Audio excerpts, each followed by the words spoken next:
Dans l'immobilier, il y a parfois des termes qui sont un peu compliqués et dont on ne connaît pas les subtilités. Les surfaces par exemple. Surface utile, surface de plancher, surface habitable. Mais faisons un zoom sur la surface Carrez. La loi Carrez, proposée par le député du même nom, a été votée en 1996. Elle vise à protéger les acquéreurs et définir la surface privative.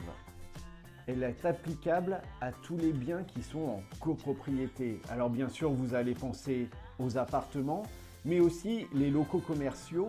Et puis, il y a des maisons maintenant qui sont en copropriété parce qu'elles sont dans un lotissement qui sont régies par un règlement de copropriété.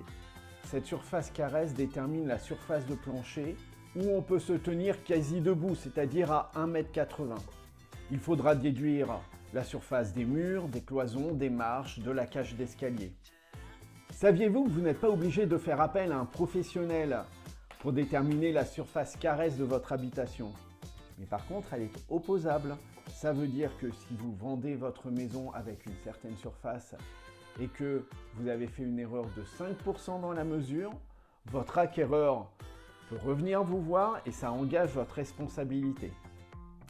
Dernier point, le certificat Carrez a une durée de vie illimitée.